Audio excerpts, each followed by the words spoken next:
హైదరాబాద్లో పేదల జీవనం రోజురోజుకి కష్టతరం అవుతోందని మల్కాజిగిరి ఎంపీ ఈటెల రాజేందర్ అన్నారు.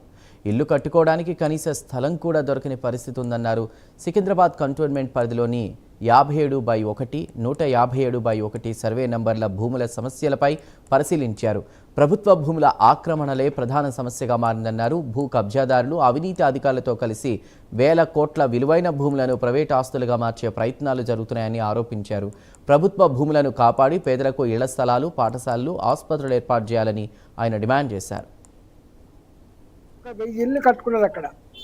అదే సర్వే నంబర్, అదే శంషగూడ, అదే భూమి ఇవాళ 100-125 ఎకరాలకి కోట్లలో ప్రభుత్వం భూ కబ్జాదారులతో కులుడైపోతే ఇవాళ కోట్లలో ఆర్డర్ తెచ్చుకొని అక్కడ ఉన్నటువంటి మొత్తం శ్మశాన వాడికలు కూల్చేసే ప్రయత్నం చేసిండ్రు.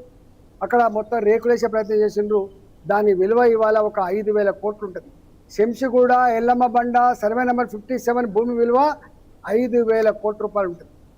ఇవాళ ఇక్కడ కూడా బాలనగర్, అదేవిధంగా తిరుమలగిరి, ఈ 2 గ్రామాల మధ్య ఎప్పుడు కూడా ఇటుకెళ్ళి కొలితే అటుదిక్కు వస్తుంది, అటుకెళ్ళి కొలితే ఇటుదిక్కు వస్తుంది. ఎందుకు వస్తుంది? ఓవర్లాప్ అయిపోతుంది. ఇక్కడ తిరుమలగిరి ఏమో 57/1 అంటాడు, అటుపక్కోడేమో 157/1 అంటాడు.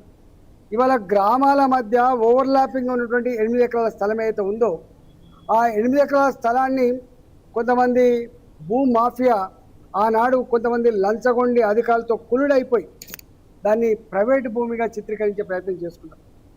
ఇవాళ గవర్నమెంట్ దాని మీద చోద్యం చూసింది తప్ప, నిమ్మకు ఎత్తినట్టు తప్ప ఆ స్థలాన్ని కాపాడుకొని పేదవాళ్లకు 60 గజాల జాగినటువంటి సోయి మాత్రం లేదు.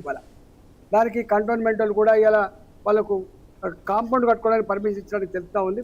ఇవాళ ప్రభుత్వ పరమైన స్థలాలు గద్దల్లాగా కొట్టుకపోతున్న భూమాఫియా మీద రాష్ట్ర ప్రభుత్వం తప్పకుండా ఉక్కుపాదం పెట్టాల్సి అక్కడ ఉన్నది. 1000 ఇళ్ళు కట్టుకున్నారు అక్కడ. అదే సర్వే నంబర్, అదే శంషగూడ, అదే భూమి ఇవాళ 100-125 ఎకరాలకి కోట్లలో ప్రభుత్వం భూ కబ్జాదారులతో కులుడైపోతే ఇవాళ కోట్లలో ఆర్డర్ తెచ్చుకొని అక్కడ ఉన్నటువంటి మొత్తం శ్మశాన వాడికలు కూల్చేసే ప్రయత్నం చేసిండ్రు. అక్కడ మొత్తం రేకులేసే ప్రయత్నం చేసిండ్రు. దాని విలువ ఇవాళ ఒక 5,000 కోట్లు ఉంటుంది. శంషగూడ